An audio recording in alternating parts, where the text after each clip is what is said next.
जिसका नियंत्रण वो चंद्रमा, और अहंकार पर जिसका नियंत्रण है वही भगवान शंकर है। अहंकार पर जिसका नियंत्रण हो वही कौन है? शिव है। इसलिए हमारे यहां शिव भक्ति की बड़ी महिमा है।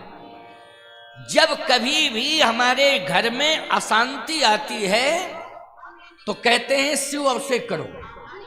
क्या करो? शिव अभिषेक। मैं कहता हूं भरत जी महाराज को जब स्वप्न हुआ ननिहाल में, देखई रात भयानक सपना, देखई रात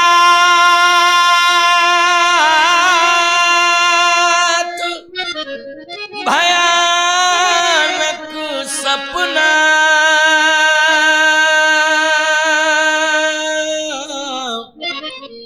जाग कर ही कटुकोट कल्पना, तो शिव अभिषेक करें विधि नाना, और विप्र जीवाह दे बहुदाना।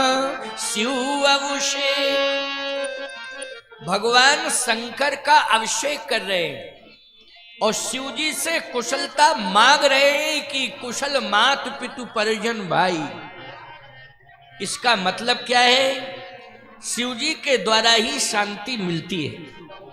शिव जी की कृपा से कोई देवता प्रभावित नहीं कर पाता है किसी को। शिव जी की बड़ी महिमा है। आज हम कहते हैं कि जिसके घर में नित्य शिवार्चन होता है अथवा शिव पूजन होता है, किसी भी प्रकार की बाधा ग्रहों से प्रभावित नहीं हो पाती है, ना कोई बाधा प्रवेश कर पाती है, बाधा मुक्त परिवार होता है। एक बार एक सज्जन ने मुझसे कहा, महाराज मेरे घर में एक ऐसी घटना घटी है, रोज शिव पूजन होता था लेकिन एक घटना घटी है तो मैं क्या मानूं? मैंने कहा पहले घटना का नाम बताओ क्या है, कौन सी घटना घटी है तुम्हारे घर में? उसने कहा महाराज एक बालक छोटा सा पानी की टंकी में डूब गया। पानी की टंकी रखी रहती घर में, छोटा सा बच्चा खेलते खेलते पहुंच गया और पानी की टंकी में वो खेल ही खेल में चला गया। महाराज उसके प्राण निकल गए। अब आपसे मैं ये पूछ रहा हूं कि भगवान शिव का पूजन हम लोग करते हैं, ये घटना कैसे घटी? आप ये बताए। हमने कहा तुम घर के लोग कहां गए थे? बोले बहू भोजन बना रही थी और हम लोग जो है गंगा जी पास में वहां स्नान करने गए थे। हमने कहा सुनिए, गंगा स्नान करते समय तुम्हारे पूरे परिवार को डूबना था, लेकिन भगवान शिव ने वहां रक्षा की है। एक ही बालक को उन्होंने उस रूप में स्वीकार कर लिया, तो मैं घटना मुक्त कर दिया है, पूरा परिवार गंगा में डूबने से बचा है। और मैं एक बात कहना चाहता हूं, 1 साल बाद तुम्हारे घर में पुत्र आएगा भगवान शिव की कृपा से, चिंता मत करो। ये सत्य हुआ। 1 वर्ष बाद उसके घर में फिर पुत्र आया। हमने कहा वो शिव जी के दरबार में चला गया, शिव जी ने दूसरा भेज दिया। विश्वास की जरूरत है, ये मत सोचा करो। मैंने कहा घटना के बारे में कहते हो तो भगवान शंकर की पत्नी सती, ईमानदारी से बताओ वो भी योगाग्नि में जल करके भस्मीभूत हुई कि नहीं हुई? पिता के यहां जाकर के बोलो हुई थी कि नहीं हुई थी? मैंने कहा ये मत सोचा करो, ऐसा सोचना नहीं है। मैंने कहा भगवान राम के पिता श्री के भी प्राण गए, बोलो गए कि नहीं गए? ये मत सोचा करो कि कैसे ये ब्रह्म थे अपने पिता के प्राण नहीं बचा पाए, ऐसा मत सोचो, ये सोचने की जरूरत नहीं है। मैंने कहा उस बालक की आयु इतनी ही थी, उसका जन्म में मृत्यु का मृत्यु योग बन गया था, पहले से ही बना हुआ था, लेकिन भगवान शंकर ने तुम सबको तो बचा लिया। नहीं तो गंगा में सभी डूब रहे थे। और घटना भी ऐसी घटी थी कि नाव प्रभावित हो गई थी जिसमें सब बैठे थे। सोचो जरा, नाव प्रभावित हो गई थी, किसी तरह से केवट ने इन सबको निकाला था और घर में देखा तो ये घटना घट गई। तो बोलो बचाया कि नहीं बचाया? मैंने कहा ऐसा भाव मत लाना कि हमारी रक्षा नहीं की भगवान ने। कैसे रक्षा नहीं की? भले ही ब्रजवासी ये समझ रहे थे कि हम सब ने लाठियों का सहारा दे करके गोवर्धन को टांगा, आधार दिया है, लेकिन सत्य तो ये है लाठी के आधार से गोवर्धन नहीं टिका हुआ था, भगवान की कृपा के बल पर टिका हुआ था। महसूस तो यही करना चाहिए, बोलो करना चाहिए कि नहीं? इसलिए जीवन में अगर ऐसा भाव मान बैठे कि ये हमने किया, ये हमने किया, हम नहीं करते, तो ऐसा नहीं होता। यही अहंकार है, यही अहंकार है। अहंकार को दूर करना है। और याद रखना, मिथिला में जो धनुष रखा है इसे भी अहंकार हो गया था। क्या अहंकार हुआ? एक कथा है बहुत पुरानी, जरा सुन लो। भगवान शंकर के दो पुत्र प्रिय और परम प्रतापी, एक परशुराम जी महाराज, दूसरा रावण। ये शिव जी के दो शिष्य हैं। अच्छा बोलो भाई, परशुराम जी की भुजाओं में कितनी ताकत है? भुजबल भूमि भूप बिन कीनी। तो भुजाओं का संकेत मिल रहा है। परशुराम जी की भुजाओं का बल बताया जा रहा है कि भुजबल भूमि भूप बिन कीनी, विपुल वार मही देवन दीनी। दूसरा प्रमाण, सहस्त्र बाहु भुज छेदन हारा। इस फरसे ने जो मेरी भुजाओं में है, सहस्त्राबाहु अर्जुन की भुजाओं को काट डाला था। ये मेरी भुजाओं में जो फरसा है, परशुराम जी की भुजा का ये प्रमाण है। रावण की भुजा का प्रमाण क्या है? कौतुक ही कैलाश पुनलीन जाए उठाए। अच्छा, किसी चीज को उठाया जाता है तो भुजाओं से उठाया जाता है। रावण की भुजा का प्रमाण है कि उसने कैलाश पर्वत को ही उठा लिया। परशुराम जी का प्रमाण है कि भुजबल भूमि भूप बिन कीनी। अब विचारवान श्रोताओं विचार करना, परशुराम जी महाराज जब तपस्या करके भगवान शिव के पास गए, अपने गुरुदेव को प्रणाम किया, तो भगवान शंकर ने कहा कि तुम्हारे जैसा तपस्वी मेरा कोई शिष्य नहीं, तुम सबसे बड़े तपस्वी हो शिष्यों में।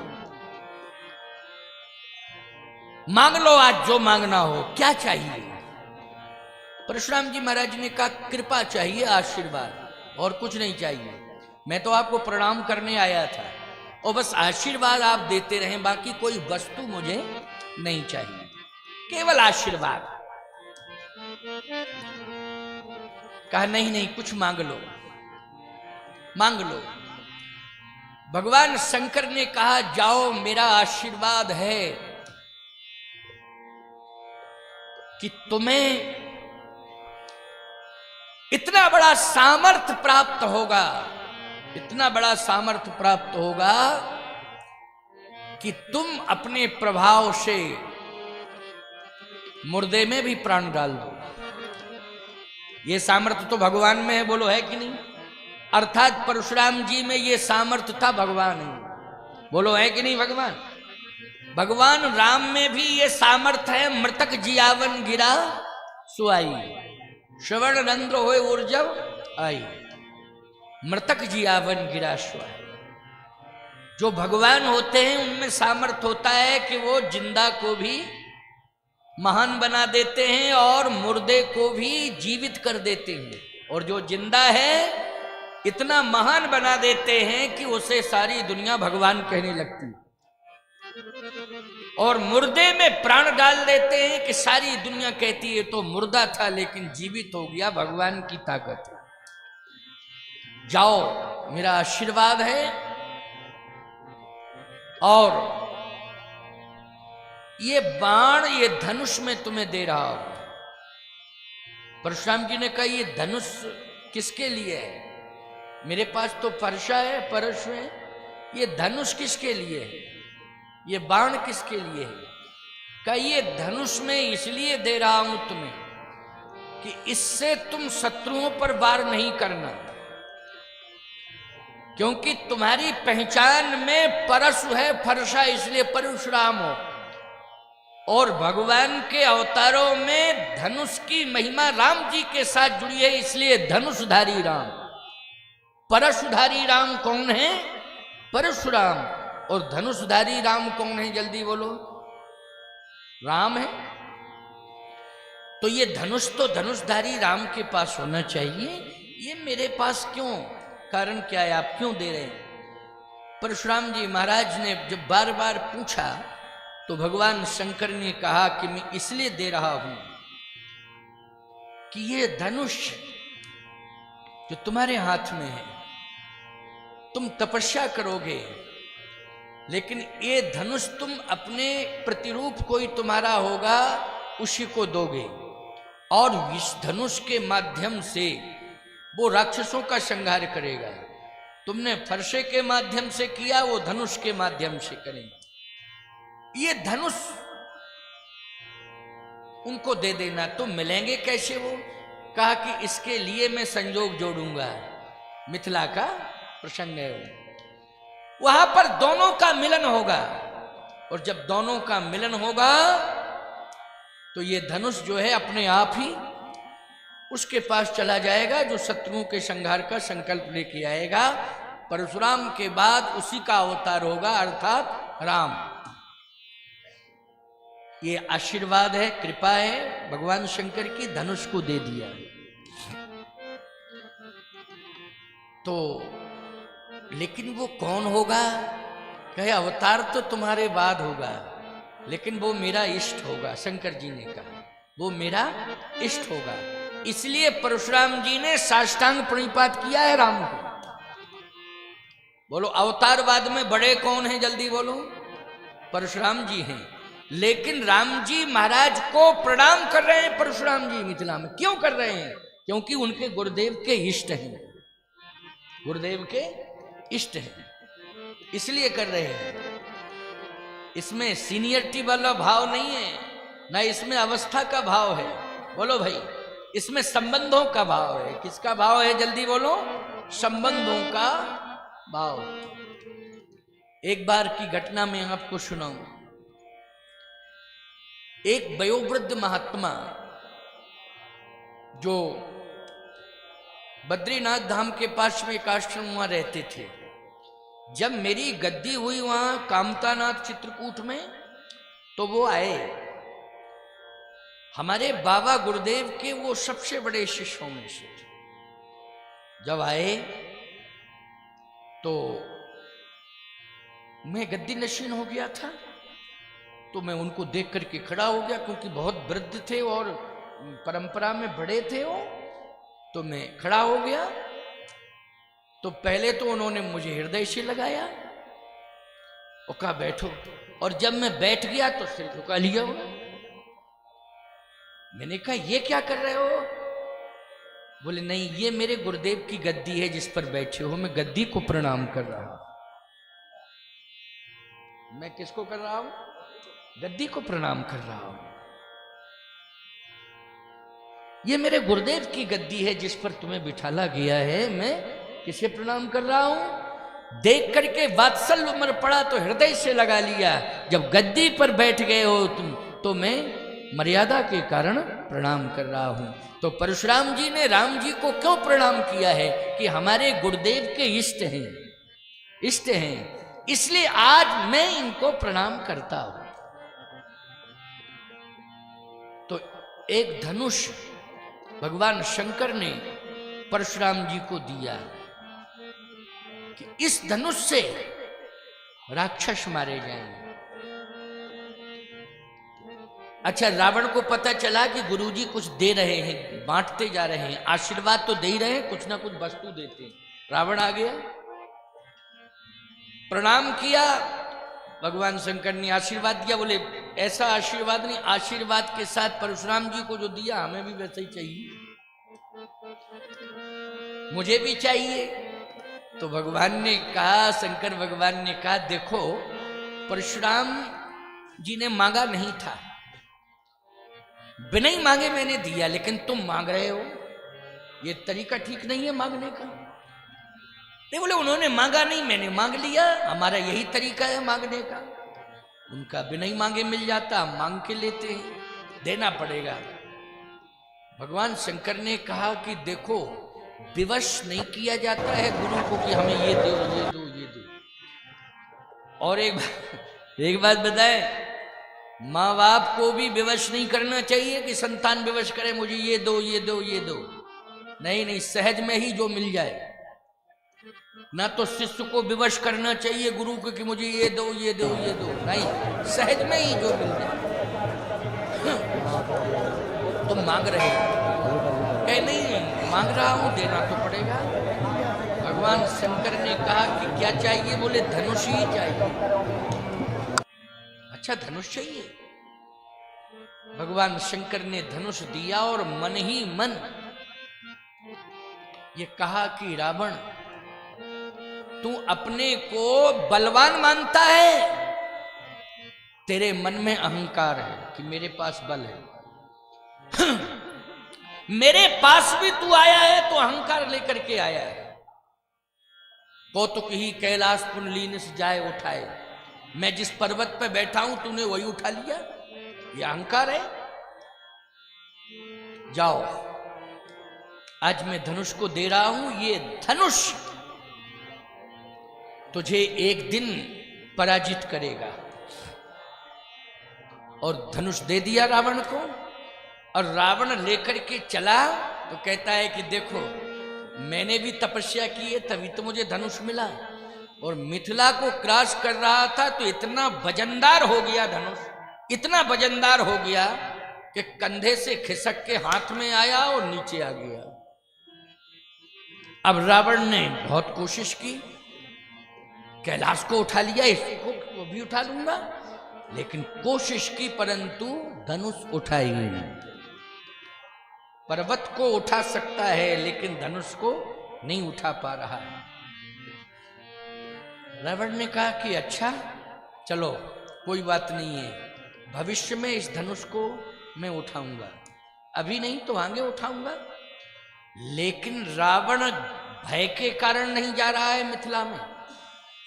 दोबारा गए फिर नहीं उठा तो इज्जत खराब हो जाएगी, क्यों भाई, प्रतिष्ठा खराब होगी कि नहीं? तो पहले भी नहीं उठा पाया, फिर दोबारा गया, फिर नहीं तो प्रतिष्ठा चली जाएगी। इसलिए रावण जो है दोबारा नहीं गया। लेकिन वो धनुष अपने आप को ये समझने लगा कि मुझे रावण नहीं उठा पा रहा है तो कौन उठाएगा? है किसी में ताकत? मुझे तो कोई उठा ही नहीं सकता है। ये भगवान की लीला है, याद रखो। ये भी अहंकार है ना? क्या है ये बोलो? अहंकार है। भगवान शंकर ने कहा इसका मतलब है कि अहंकारी के हाथ में धनुष गया, वो अहंकार आ गया।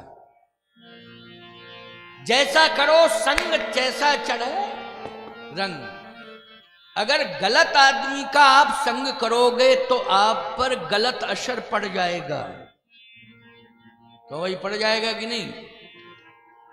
गलत व्यक्तियों के संग में रहोगे तो याद रखना गलत आदतें पड़ जाएंगी, और वो आदतें आपको इतने दोष दे देंगी, इतने दोष, इतने अवगुण दे देंगी कि आप सहज में ही अहंकारी हो जाओगे। धनुष में असर आ गया। रावण तो अहंकारी था ही, लेकिन किसके हाथ में चला गया?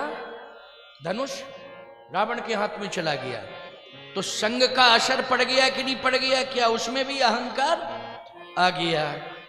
अरे रावण मुझे नहीं उठा सकता है, लेकिन ये महिमा शंकर जी की थी। महिमा किसकी थी? कि रावण के हाथ से धनुष अपने आप नीचे आ गया। ये कर कौन रहा था? गुरु कर रहा था। ये शंकर जी कर रहे थे, गुरु कर रहे थे कि अहंकार इसके जीवन में आ गया है, आज इसके अहंकार को चैलेंज देना है। और वास्तव में रावण ने बहुत कोशिश की, उठाई नहीं। अच्छा भैया, फिर धनुष के अंदर अहंकार आ गया कि मुझे तो रावण ने नहीं उठा पाया तो मेरे से ज्यादा बलवान कोई है ही नहीं। संग का असर आ गया। बोलो आ गया संग का असर कि नहीं? संग अच्छा करो, हमेशा प्रयास करो कि हमारे बच्चे अच्छे लोगों के साथ जुड़ें। ये आपको प्रयास करना है। मैं कहता हूं कि शिक्षा की क्रांति में आपके बच्चे बाहर भी पढ़ रहे हैं। अगर आपसे 5 मिनट उनकी दूरभाष पर बात होती है तो प्रयास ये करो कि बेटा पढ़ो लिखो। तुम्हारे पास मोबाइल की क्रांति में बहुत अच्छा मोबाइल है, 5 मिनट के लिए सर्च कर लो, किसी महात्मा का प्रवचन सुन लो, या गीता को निकाल लो, सर्च करके एक श्लोक पढ़ लो, उसका अर्थ पढ़ लो। रामायण को सर्च करके निकाल लो, एक दोहा पढ़ लो। क्यों? भागवत को सर्च करके निकालो, किसी एक स्कंद का जो है श्लोक पढ़ लो, अर्थ उसमें सब लिखा है। बोलो कितनी अच्छी सुविधा है, बोलो है कि नहीं? ये बच्चों को प्रेरणा दो, इतना करो, मेरी आज्ञा है। तुम्हारा मन नहीं लगता है, ना लगे, लेकिन मेरी आज्ञा है। बोलो भाई, तुम्हारे बच्चे अगर इतना भी तुम्हारी आज्ञा नहीं मानते हैं तो फिर तुम भगवान से कह सकते हो कि प्रभु मुझे आपसे कुछ नहीं चाहिए, मेरे बच्चों को सद्बुद्धि आप दे दो, बस मुझे यही चाहिए। फिर भगवान से कुछ नहीं मांगना है, बच्चों के लिए मांगना है। बच्चों के लिए मांगते हो, बच्चे स्वस्थ रहें, पास हो जाएं, लेकिन भगवान से कहो सद्बुद्धि दो आप इनको, बस मैं कुछ नहीं चाहता हूं। अगर बच्चे जो है सोशल मीडिया के माध्यम से ग्रंथों से जुड़ जाएंगे, संतों से जुड़ जाएंगे, तो मैं एक बात कहना चाहता हूं कि तुम्हारे बच्चे कहीं भी तुमसे दूर रहें, लेकिन कुसंग से वो प्रभावित नहीं हो पाएंगे, क्योंकि 5 मिनट का सत्संग उनकी रक्षा करेगा।